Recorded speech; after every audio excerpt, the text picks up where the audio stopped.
Just a little bit of a shift because you got my attention earlier. You're both born and raised in California. You left, you stayed, but we had an interesting conversation at the dinner table that maybe your perspectives on California aren't all that different. Ben, I know you said you were afraid your kids were going to have a difficult time because of their political views. So are you sad that you left California? Or no, I have not thought for one day about that decision. That was it was one of the best decisions that I have ever made for my family. We are overjoyed. Florida is a wonderful state.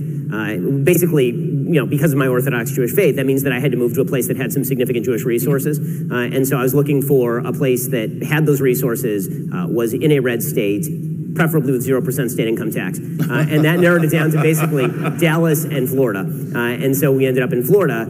It's wonderful. But I mean, it wasn't just that. It was really a lifestyle thing, because my wife for years was saying, yeah, we're paying higher taxes, but you make a lot of money. So, that's fine. But the problem is you don't get any of the public services back in California. So in our area, which is a fairly decent suburb, you had just an inundation of homelessness in the area. Like, my kids could not walk around the neighborhood. We'd open up our front gate. There'd be a person shooting heroin in their foot literally in front of our house, or a person passed out on the street.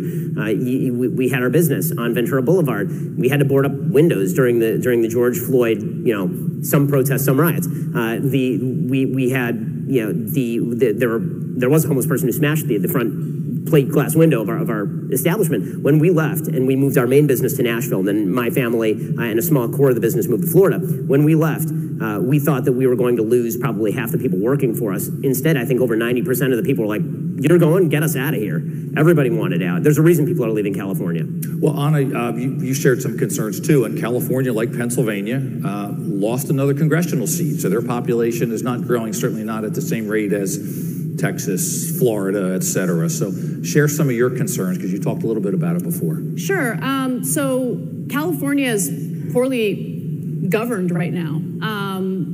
I was pretty blunt and transparent about the fact that I signed the petition to recall Gavin Newsom. So I signed it too. We were on exactly the same page before I left. Right. Now, unfortunately, the individuals running against him were worse than he was or is. And so, unfortunately, when the ballot showed up to in my mailbox, I ended up voting against the recall. But I was hoping that there would be a better candidate to challenge him. I didn't like any of the candidates. Now, the reason why I've decided to stay in California is because I love the state. I know what the state is capable of, and I would much rather stay and fight to make the state better in any capacity that I have.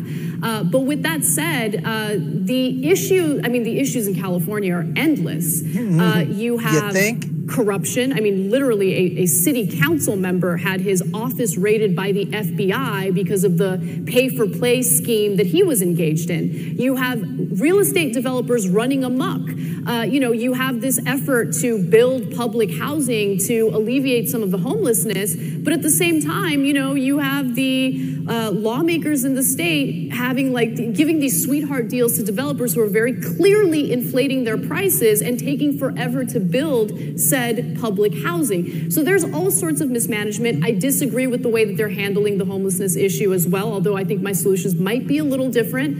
I think that this idea of, being incredibly laxed with camping has been pretty disastrous and has attracted, homelessness isn't just a California issue, it's an issue throughout the country. But when other states are pretty strict against encampments, and California is very lax, what do you think that's going to do? It's going to attract homelessness in the state as well. I want to provide housing for everyone. I consider it a human right, but I think the way that these... Just have to stop it there. So she considers housing a human right. Nowhere in the Constitution is that enshrined inside there. Look, it's a nice platitude to have. It works well, it messages well, it sounds well. Feelings, you care about it, coming from a progressive person, from the left. Yeah, everybody needs a home. That would be great if we were, in a utopia. But we're not. We're in the real world. That's not going to happen. Some people are going to have, some people are going to not have. What we have to try to do is, what can we do for those people that fall through the cracks? What can we do reasonably without overburdening and overreacting to making the private sector, pay for, subsidize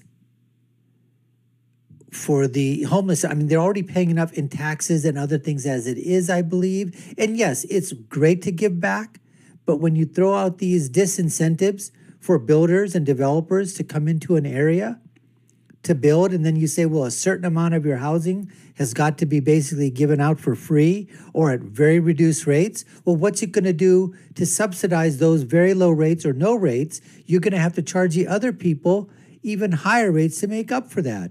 So on this part, I completely disagree with Anna. The state is doing it through a public-private partnership has not worked out at all. Thank you. So let's move on to another public policy issue, one that's being debated in Washington right now. Okay, so pretty much, I guess that was pretty much of a draw. I mean, they were just sort of asking their, opinions on what they thought of California and Ben's decision to move him and his family and his business, out of there. And he's happy, like he said, wanted to move to a place that had the facilities and the Jewish facilities for him and his family. Great. He was also hoping that he could move to a state that had zero income tax, which a lot of people are moving to red states with zero income tax.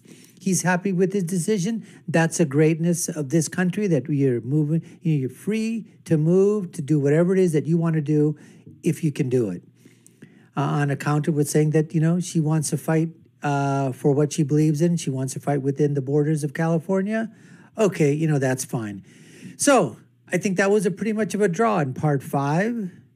I guess we'll just call that, a draw, more of their opinions, nothing that more like policy related, other than the fact that Anna, the only disagreement I would have had was in terms of, housing is an absolute, human right. If that's the case, what is the case for people around the world? What are you going to say about that? Is it a human right for the United States of America to subsidize housing all across the globe because we're the richest nation in the world?